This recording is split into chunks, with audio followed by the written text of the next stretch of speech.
This is a leftist audiobooks production.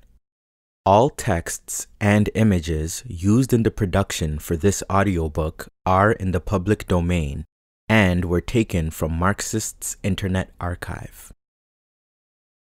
Imperialism: The Highest Stage of Capitalism by Vladimir Lenin. Preface. The pamphlet here presented to the reader was written in the spring of 1916 in Zurich.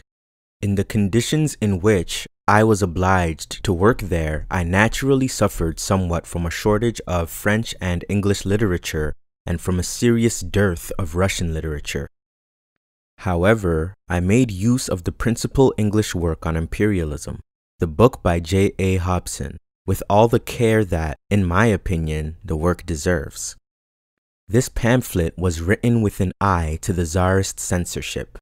Hence, I was not only forced to confine myself strictly to an exclusively theoretical, specifically economic analysis of facts, but to formulate the few necessary observations on politics with extreme caution, by hints in an allegorical language, in that accursed Aesopian language to which Tsarism compelled all revolutionaries to have recourse whenever they took up the pen to write a legal work.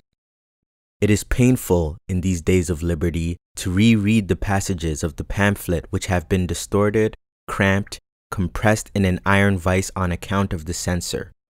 That the period of imperialism is the eve of socialist revolution, that social chauvinism, socialism in words, chauvinism in deeds, is the utter betrayal of socialism, complete desertion to the side of the bourgeoisie, that this split in the working class movement is bound up with the objective conditions of imperialism, etc.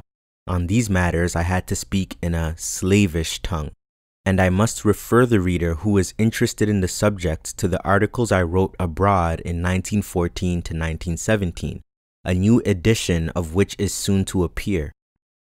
In order to show the reader, in a guise acceptable to the censors, how shamelessly untruthful the capitalists and the social chauvinists who have deserted to their side, and whom Kautsky opposes so inconsistently, are on the question of annexations.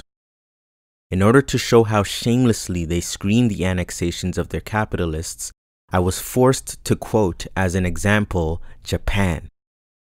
The careful reader will easily substitute Russia for Japan, and Finland, Poland, Courland, the Ukraine, Khiva, Bukhara, Estonia, or other regions peopled by non-Great Russians for Korea. I trust that this pamphlet will help the reader to understand the fundamental economic question, that of the economic essence of imperialism, for unless this is studied, it will be impossible to understand and appraise modern war and modern politics. Author, Petrograd, April 26, 1917.